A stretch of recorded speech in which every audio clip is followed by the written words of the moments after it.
Students, welcome back to my YouTube channel education with Anabia. आज का topic जो है मोस्ट रिपीटेड और मोस्ट इम्पॉर्टेंट टॉपिक है ईटा पॉइंट ऑफ व्यू के हवाले से।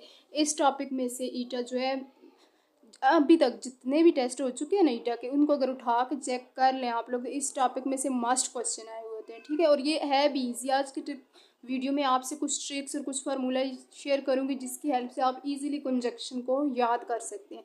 सबसे पहले कंजक्शन होता क्या है, what is conjunction? Join words, phrases, sentences, classes. मतलब वर्ड्स, फ्रेजेस, सेंटेंसेस, क्लासेस को आपस में जोड़ने के लिए कंजक्शन यूज होता है। कंजक्शन जो है एक पुल या ब्रिज कह लें, बाइंडिंग का काम करता है। इसके हमारे पास जो है 3 टाइप्स होती हैं, कोऑर्डिनेटिंग, सबऑर्डिनेटिंग, कोरिलेटिव कंजक्शन। इन तीनों टाइप्स को हम लोग 1 बाय 1 स्टडी करेंगे। वीडियो को एंड तक देखना, बहुत ही इंपॉर्टेंट वीडियो है, एक एक पॉइंट को समझने की कोशिश करें। ठीक है, कोऑर्डिनेटिंग कंजक्शन सबसे पहले है। कोऑर्डिनेटिंग कंजक्शन कहाँ पे यूज़ होता है? कंपाउंड सेंटेंसेस में।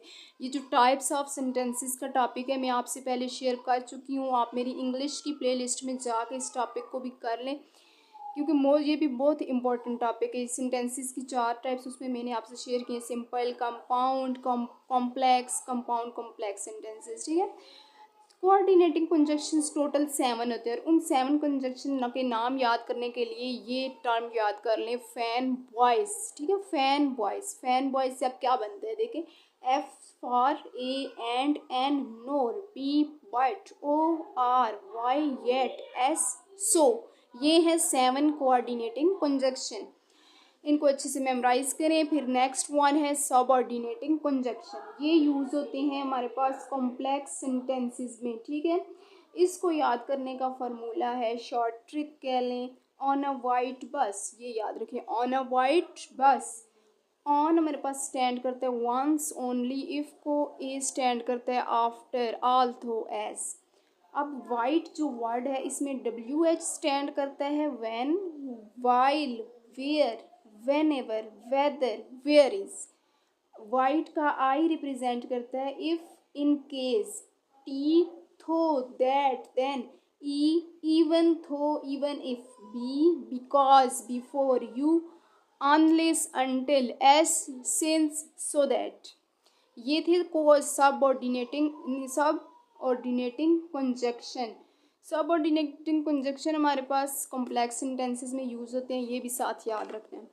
लास्ट वन है को रिलेटिव कंजक्शन। को रिलेटिव का मतलब है लाजिम और मलजूम, मतलब ये एक दूसरे के लिए बहुत ज़रूरी होते हैं और ये पेयर की फॉर्म में होते हैं। पेयर्ड कंजक्शन वर्क टुगेदर, ये कभी भी अकेले नहीं आएंगे किसी भी सेंटेंस में, ये हमेशा पेयर की फॉर्म में होंगे। ठीक है, जैसे एग्जांपल गिवन है ईदर और, एक ही सेंटेंस में ईदर भी यूज़ होगा और भी, ईदर और, neither nor, both and, not only but also, whether और, नो सूनर देन। ठीक है, ये है कोरिलेटिव कंजक्शन। अब सेंटेंस में ये कैसे यूज़ होते हैं, एक सेंटेंस भी आपको बता दूँ, जैसे ईदर अली और असद विल हेल्प यू। देखें, ईदर और आर कोरिलेटिव कंजक्शन एक ही सेंटेंस में यूज़ हुए।